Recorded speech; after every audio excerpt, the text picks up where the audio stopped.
Poynting finger for channel.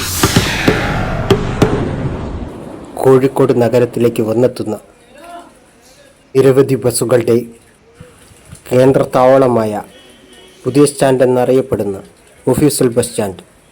ദിവസവും ആയിരക്കണക്കിന് ബസ്സുകൾ വന്നെത്തുന്ന ഈ സ്ഥലത്ത് ഇതുപോലൊരു തീപിടുത്തം ഉണ്ടായതിൻ്റെ അന്വേഷണം പുരോഗമിക്കുന്നു.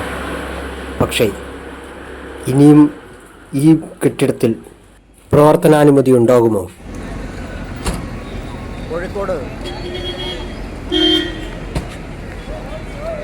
ഒരു കൃത്യമായ ഇടവേളകളിൽ ഈ അടുത്ത കാലത്തായിട്ട് തീപിടിക്കുന്ന സംഭവം വർദ്ധിക്കുകയാണ്. മിഠായിത്തെരുവിൽ 2 തവണയിലധികമായിട്ട് തീപിടുത്തമുണ്ടായി. കോഴിക്കോട് ജയലക്ഷ്മിയിൽ തീപിടുത്തമുണ്ടായി. ഇപ്പോൾ ഈ കാലിക്കറ്റ് ഫാബ്രിക്സിൽ തീപിടുത്തമുണ്ടായിരുന്നു. പുതിയ ബസ് സ്റ്റാൻഡിൽ തീപിടുത്തമുണ്ടായി.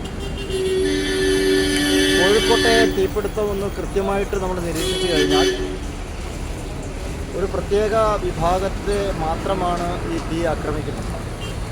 കേരള സ്റ്റോറിലും ജയലക്ഷ്മിയിലും ഇവിടെയൊക്കെ നോക്കുന്ന സമയത്ത് ഒരു പ്രത്യേക വിഭാഗത്തിൻ്റെ കടകളാണ് എന്ന് കാണാൻ വേണ്ടി സാധിക്കും. എന്തുകൊണ്ടാണ് കോഴിക്കോട്ടെ തീക്ക് ഒരു പ്രത്യേക വിഭാഗത്തെ മാത്രം ഇത്ര സ്നേഹം എന്നുള്ളത് അന്വേഷണത്തിലൂടെ പുറത്തു വരേണ്ടതാണ്.